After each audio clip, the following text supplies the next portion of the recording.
Hi, second grade. Today I am going to be reading this week's story with you. So please get out your reading street book if you don't have that already and turn to page 504. 504. Follow along with your finger. Grace for President by Kelly DiPuccio. That's the author. Illustrated by Lee Uyen Pham. That's our illustrator, the person who drew the pictures. Genre: realistic fiction tells about made-up events that could happen in real life. Now read about a pretend election at a school. Question of the week: how are different traditions celebrated and shared? Turn the page. One morning in September, Mrs. Barrington rolled out a big poster with all of the president's pictures on it. Grace Campbell could not believe her eyes. "Where are the girls?" "That is a very good question," said Mrs. Barrington. "The truth is, our country has never had a woman president." They are talking about the United States. "No girl president? Ever?" Grace asked. "No, I'm afraid not," said Mrs. Barrington. Grace sat at her desk and stewed. No girls? Who'd ever heard of such a crazy thing? Finally, she raised her hand. "Yes, Grace?" "I've been thinking it over, and I'd like to be president." Several students in the class laughed. "Well, I think that's a star-spangled idea, Grace," said Mrs. Barrington. "In fact, we can have our own election right here at Woodrow Wilson Elementary." Turn the page. The snickering in the room stopped. Grace smiled. "Would anyone else like to run for president?" Mrs. Barrington asked the class. Nobody raised their hand. Becoming president was going to be easy, Grace thought. The next day, Mrs. Barrington made an announcement. "In the name of democracy, I have invited Mr. Waller's class to join our election. Their class has nominated Thomas Cobb to be their presidential candidate." Grace's heart sank. Thomas was the school spelling bee champion. His experiments always took a blue ribbon at the science fair. That means he always won first place. And he was captain of the soccer team. Becoming president wasn't going to be so easy after all, Grace thought. The teachers put the names of all 50 states and the District of Columbia into a hat. Everyone, except for Grace and Thomas, got to choose a state. "I'm Texas," said Anthony.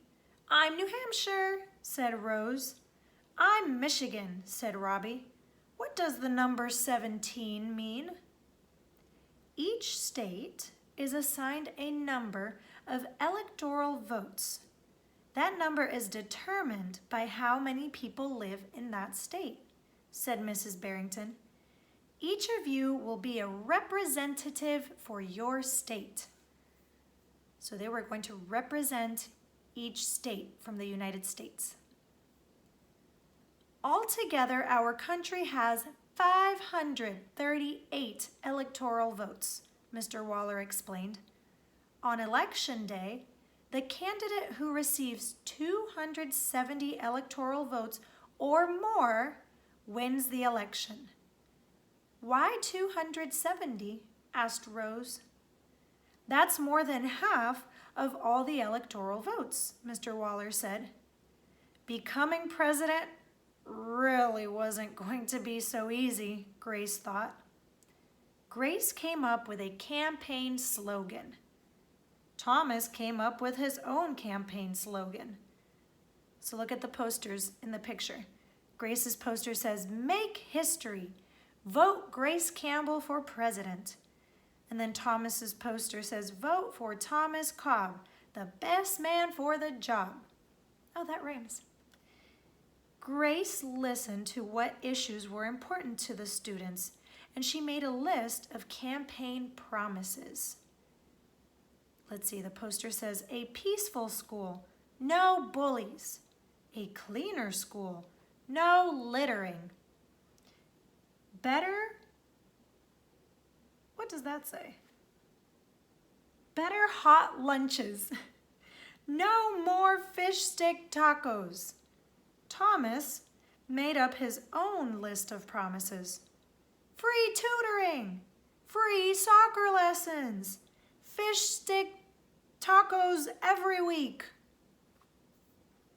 Turn the page. Grace made campaign posters and buttons. Buttons are those like round things that you can put on your shirt. Thomas made posters and buttons too. Each week, the teachers set aside time for the candidates to meet with their constituents. Polls were taken. Voters were making their choices. Grace continued to campaign. Look at the picture of Grace giving a speech. She's up on a table and giving out cupcakes. At recess, she gave speeches. During lunch, she handed out free cupcakes. After school, she held rallies. Meanwhile, Thomas wasn't worried. He had cleverly calculated that the boys held slightly more electoral votes than the girls. At recess, Thomas studied his spelling words. During lunch, he worked on his latest science experiment. After school, he played soccer.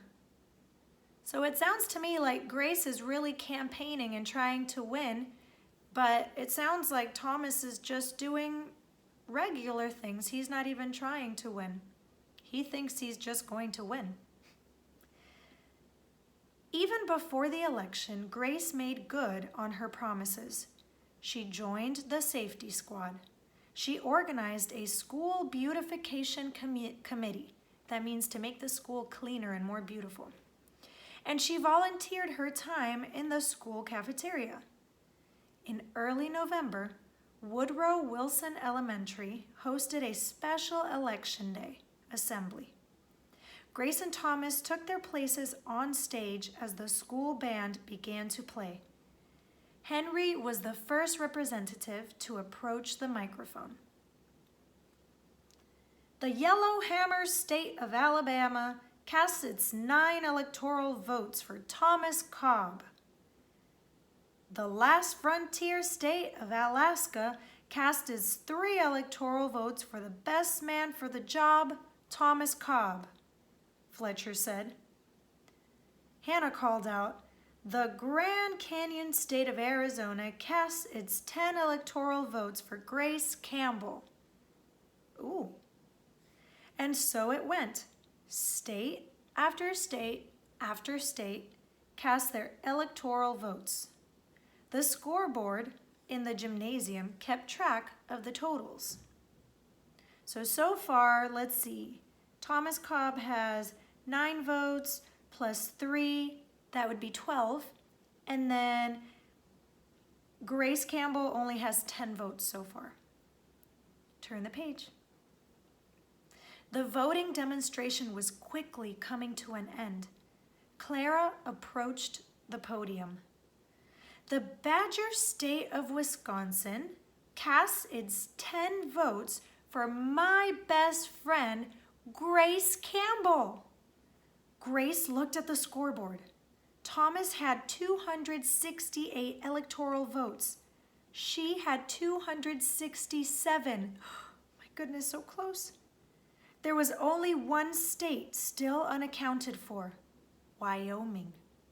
Thomas grinned. That means he smiled big. Grace felt sick. She was probably so nervous. Sam walked up to the microphone. He looked at Thomas. He looked at Grace. He looked down at Grace's handmade flag. Sam didn't say a word. What are you waiting for? Thomas whispered. The band stopped playing. All eyes were on Wyoming. Finally, Sam cleared his throat. The equality state of Wyoming casts its 3 electoral votes for Grace Campbell. Turn the page. The gymnasium erupted in loud cheers and a few boos. Mrs. Barrington approached the podium. With 270 electoral votes, the winner is Grace Campbell. Thomas looked stunned. He couldn't believe it. Grace hugged Sam. "Why did you do it?" she asked. Sam handed Grace his flag. "Because," he said, "I thought you were the best person for the job." The following week, the students in Mrs. Barrington's class were preparing for their career day presentations. Grace volunteered to go first. She stood at the front of the room and glanced at the poster still hanging on the wall. "My name is Grace Campbell, and when I grow up, I'm going to be President of the United States." This time, everyone believed she would. And that's it, friends.